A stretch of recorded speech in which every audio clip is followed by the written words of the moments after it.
to The Real Contrast. I'm Kyle A. I'm Brian K. And today it's about karate. Kyle Roddy. Kyle Rate. Yeah, I love it. I'm Roddy. All right, so do you have any specific favorite martial arts moves? Yeah, it's like, whatcha? Ooh, I'm scared, man.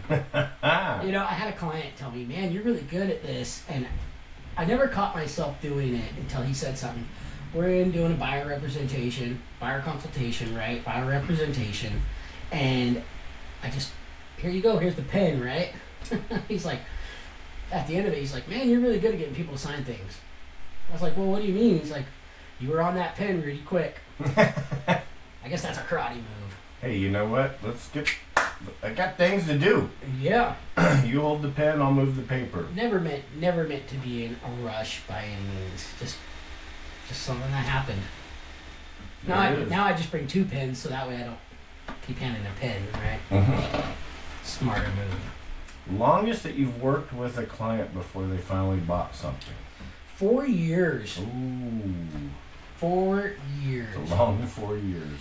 How many showings, offers, were they just searching around, kind of looking at listings for the first 3.5 and then finally did something, or day one they were looking at places? I got into Keller Williams, a new agent, got taught how to advertise. My very first lead, Ooh. I won't mention his name. As a matter of fact, I'm going to his housewarming party this Saturday. Oh, so you just closed. No, we closed last year. Okay. We closed last year. Got it. I reached out to him. We took a liking to each other. He was really nice to me. I mean, it was one of those things. I didn't have to work too hard. When he asked me when I asked him what he wanted, and he told me, I went right to my computer, dialed it in, didn't waste any seconds on it. He would call me probably once a month.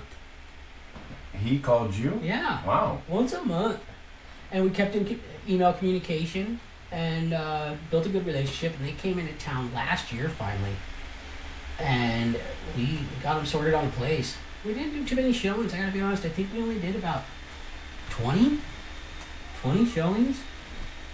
They came into town once. We did 3 days of showings. Went and showed them the town. Went out to some restaurants because he's a really big eater. Wanted to try new things, so we hit a few restaurants. Fell in love with one another. Became pretty darn good friends. And matter of fact, he just called me yesterday to make sure I was going to be at his housewarming party. Wow. Yeah. Did you say 20 showings wasn't that many? Yeah. No.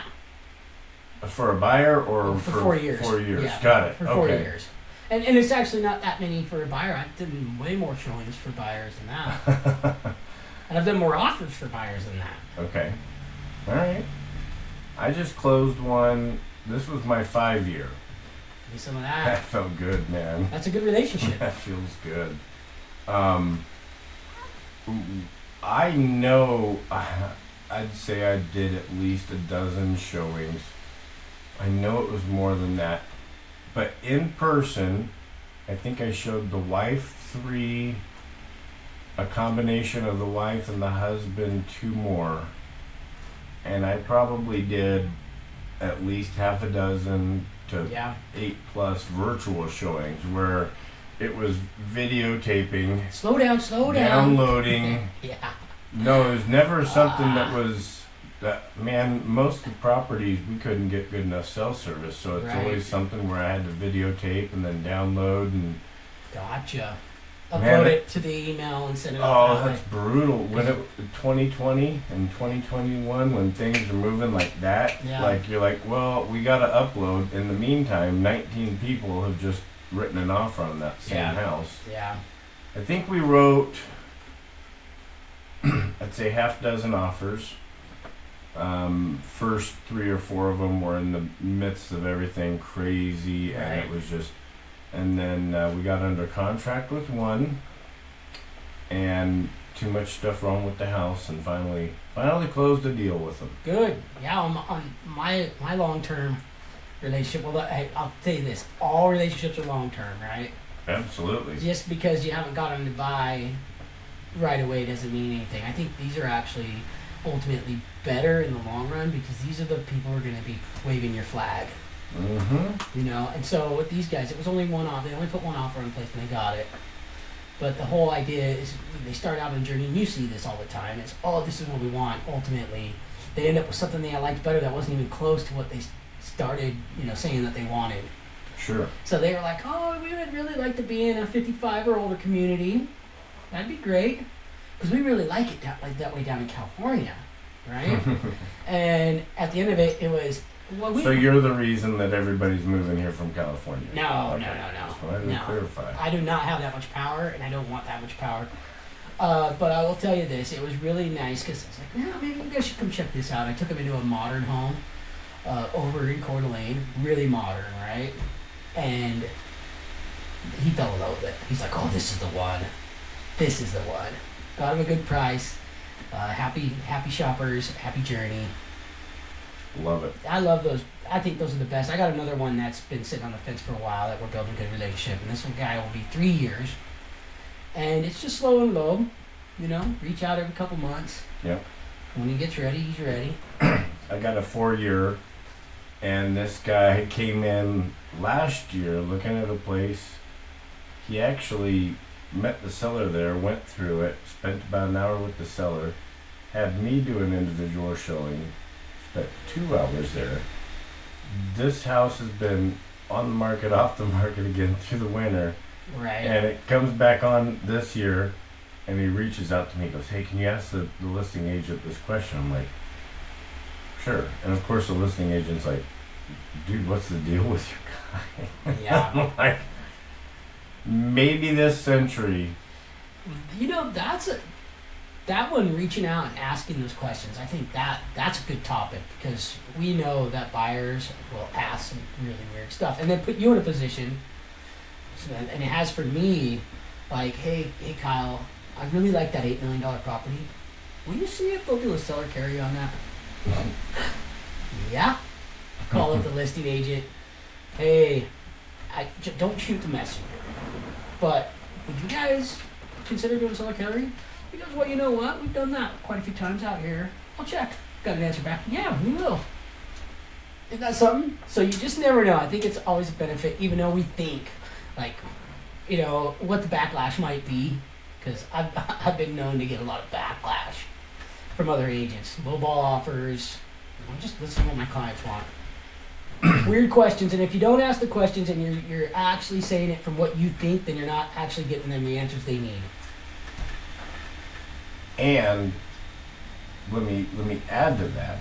Please do. If you're asking the questions with it in your mindset that they're gonna get a no, Yeah. Yeah. you gotta straighten yourself out. All of our experiences are different. Just like that owner carry that you're talking about. Because you wouldn't do it or couldn't do it doesn't mean that someone else wouldn't be interested in it. They're like, I'm just selling the house because I'm tired of the $200,000 a year upkeep that I have to pay on it, and I might as well, instead of spend $200,000 a year on that money's just, I'm going to turn it into something else somewhere else. Yeah. I don't go to that part. My kid moved or what, and you never know. Yeah. I had 2 lots right next to each other, and we're out there on the property. My buyer says, hey, do you think that the seller will sell us these properties and do an owner carry on the second one? And I was like, well, that seems reasonable. We blooped. Are we still going? Yeah. We're still good.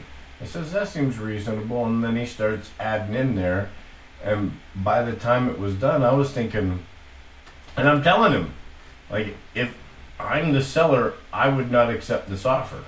Right. Just plain and simple. I mean, I'm losing my leverage in this. But I don't know what that seller's going through. Exactly. And we put the deal together. Now, we weren't able to finalize the deal, and it had nothing to do with terms. The seller was absolutely willing to do it. I had one where we offered 3 times in the heat of stuff. So this, first off, the seller was overpriced, and thank God we found him, because my buyers were not going to pay retail. Right. no matter what. To quote my buyer, Grandpa said that if you don't get a counteroffer, you offered too much. Yeah. Hey, I like that. I like that. Those will that type of client will sharpen your emotions. Oh, but sharpen your skill set And your emotions. You've got to put your emotions in check. Wait, that's the point. But as human nature is, When that agent comes back to you, Kyle, oh, I get that all the time. that was a crappy offer. What were you thinking? Hey, I'm just doing my job, doing what my clients. Oh, okay, yeah, you're right. Because they know dang well that they might not take it, but our job isn't about us and it ain't about them. It's about who we're serving. Plain and simple.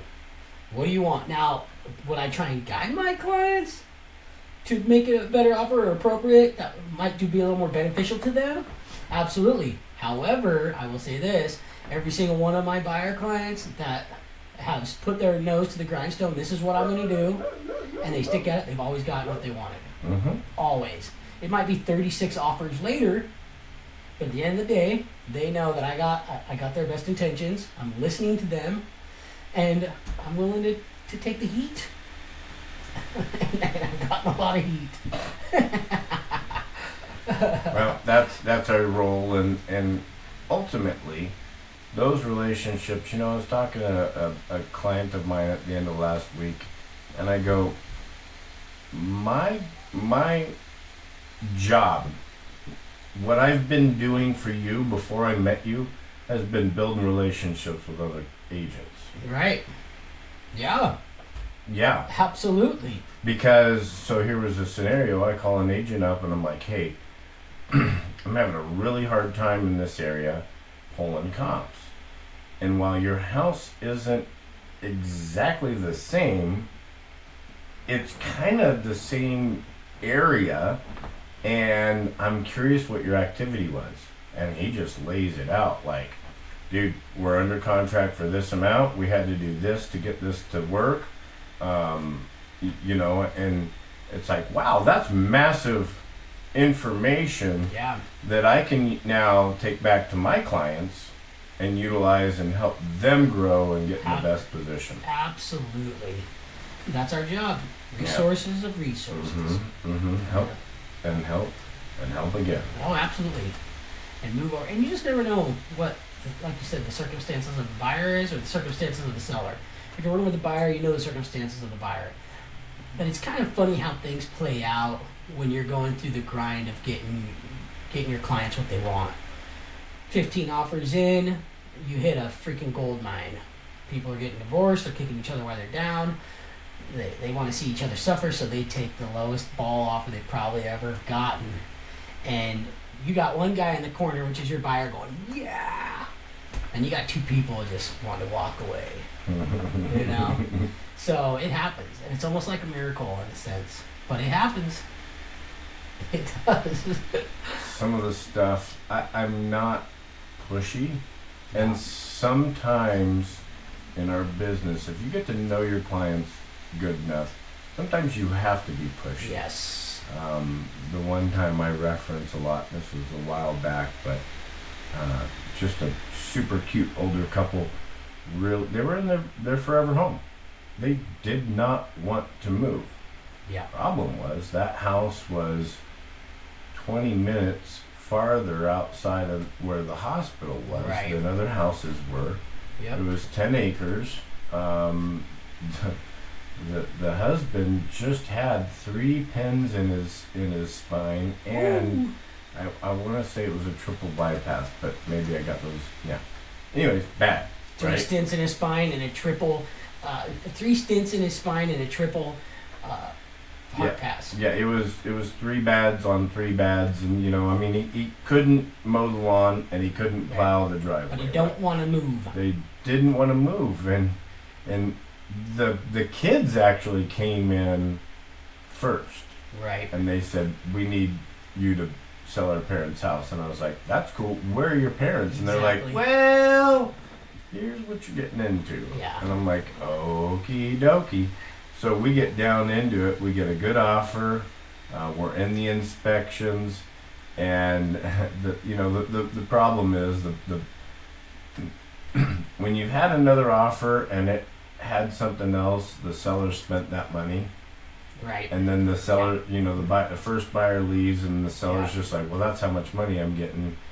That's off the table now. Right. And so ultimately, we're in inspections, and it was within $500 that my seller, and we're talking a $500,000 at the time property. Right. My seller's ready to he's ready to blow a fuse, and I just stopped and I said, look, we are not doing this. We are not. There's no way if we go back on the market, well, I'll just stay here. You can't do that. Right. I'm sorry, but I know way too much about you and your health conditions and what you guys need to do. And I'll let you think about it, but you need to really, really consider this, because this is the best. And that's Such a hard spot to be in. Oh for, my God. For us and for them. It's a blessing that we get to do that. Every time I've had that situation, I've had that. Not in that exact scenario, but pretty darn close. It's always made my gut hurt. I know what I ought to do. I script it in my head, obviously, Mm-hmm. and I go in and I sit down and I follow through with exactly what needs to be said. And I'm telling you, it's not that easy. And then you taught me this. Just go silent. Just let them, zip them out. Put the headset on mute. They gotta digest it. First to speak loses. Yep. And I just did one December. It was just like that. It's like, no, you need to buy this house. It's the only one on the market that you can afford. It's close to everything you need. It's an older community. It's perfect for you. And you got like 15 days to get out of here because you're already under contract. I don't have to do anything. No, you do. And you just went silent. And then he pulled out a gun. Another one. Literally, I'm not lying to you. And he goes, and he couldn't conk it because he's so old. I'm like, thank God, I don't know what he's in for. And it ended up being a good story because he's like, you know what this is? I'm like, yeah, I know what that is. That's a 45. He's like, you want it? I'm like, I want it out of your hands. He goes, here, have it. Give me a 45. No joke. I'll show you. But he scared me, and it was tough. It was just tough going into that situation. Because for one, I'm nobody's boss. But we need to be able to direct what's going on, and especially with the situation. Like, you don't have a choice. Yep. Even though you do have a choice, but you don't. A coach of mine many years ago, when we were talking about consultations, I don't remember if it was exactly buyer or seller, but she said, you've got to peel the onion. You got to get 3 layers deep, right? We're talking about that. And she says, you'll know you've done your job when you hit tears.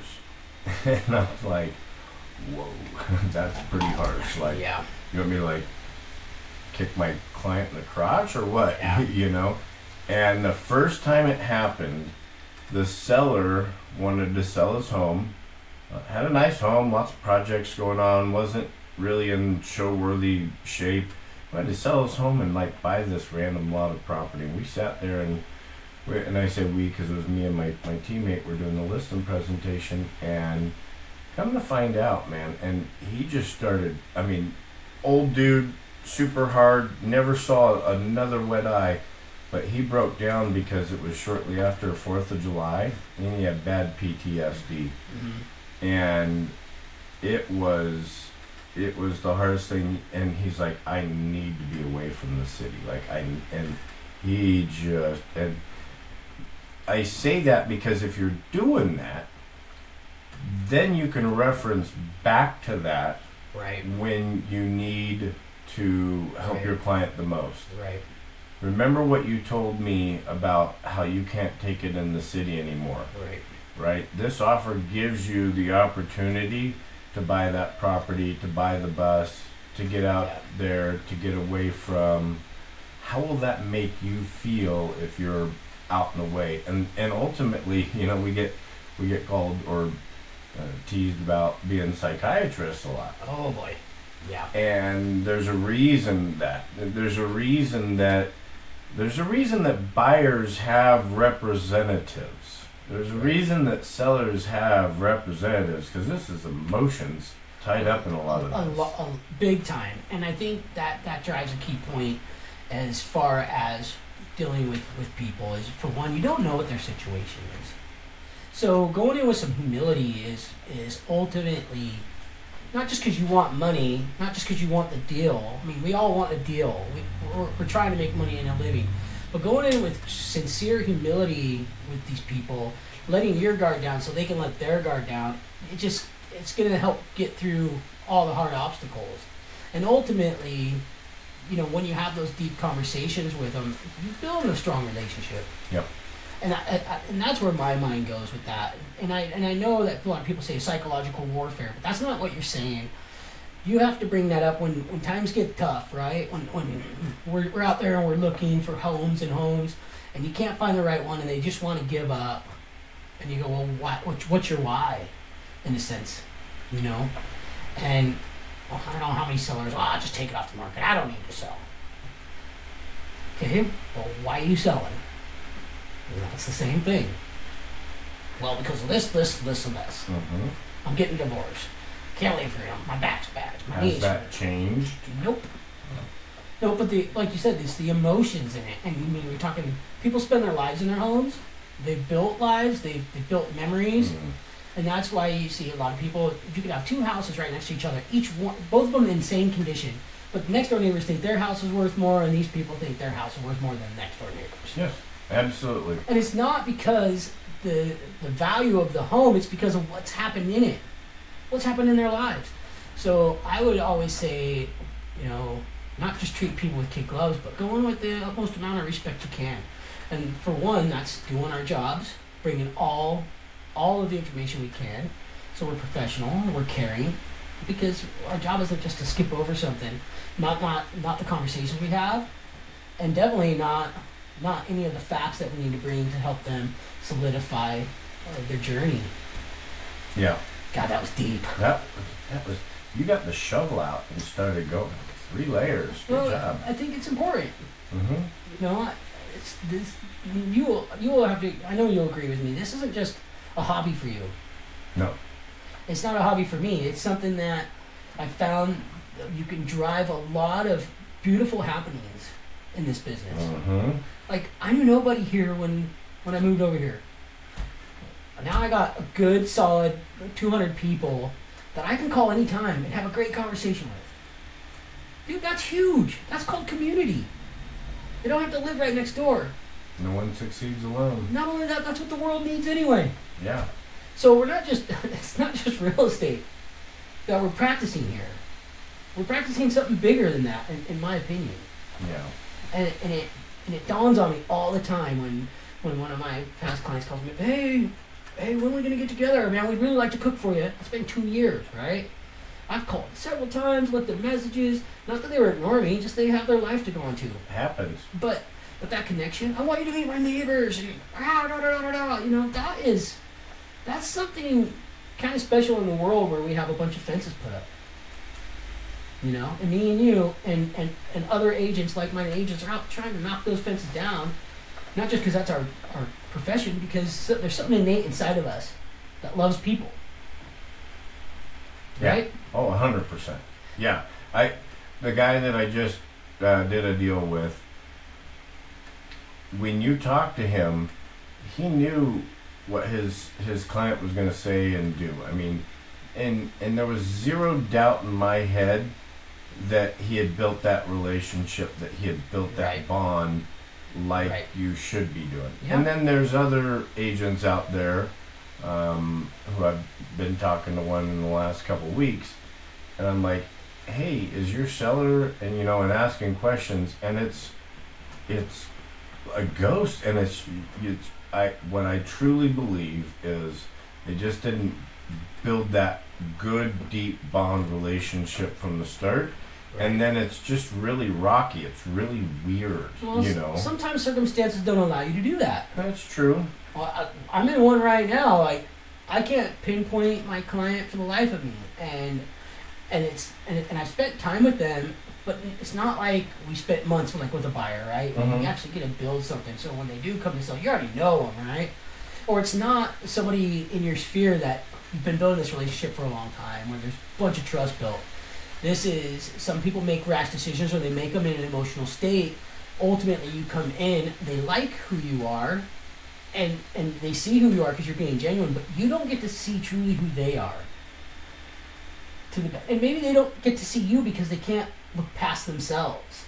And that's kind of the situation I'm in right now. We're getting through it, which is good. You know what? I've left the communication just where it needs to be. You know, tone down the communication a little bit, make sure it's a little bit through text, and then one a week call, just to see if I can actually have a conversation, right, without the emotions coming up, because it's not always that simple. Not everybody's an open book, and not everybody's open to talking. Right. You have to meet people on their level as best as you can. And as an agent, I think we overlook this a little bit. If it's churning in your gut, like, don't work with that person. Like, if there's no amount of money that's worth your safety. And I'm not saying this person is safe, right, but sometimes we keep pushing and we're just not sure, and all of a sudden we get to a knot in our gut point, and you go, is it worth it? And unless it's last night's pizza that's chewing you up inside there, sometimes but other times I'm saying this because most of the time that's not there, and you keep pushing, and it's more like hey, I've got to figure out a way to get a better, how can I help this client out better? Right. But that's those conversations in the head. I will say this, like, I agree with you, but at the same time, if you choose to tackle that, be in for growth. Because that's what you're going to get. And it's not going to be easy. Good, and kind of something you touched on, which is follow your gut. Be as genuine as you can. And I'll give you one example before we're done here. And I think we're over on time anyway. One example is I went and did this listing presentation for this gentleman. It was a referral. He'd been a for sale by owner. He had 3 other listing presentations before me. Wasn't going to let me in his house because of my tattoos. And he told me this afterwards. But as I was leaving, I asked him if he was okay. And he goes, why would you ask me that? I said, just something in my heart makes me feel like I needed to ask you that. Mm-hmm. And after we sold his house, he told me he was going to kill himself. That's what he told me. Wow. So, follow this, you know? Mm-hmm. I think it's a big deal, and I think there's a lack of it in this world, to be honest with you. That's it. You know? It'll get us where we are. So anyways, guys, I know this was a deep one, but Brian, Love you, brother. love you too, guys. I'm Brian K. I'm Kyle A. Peace. Peace.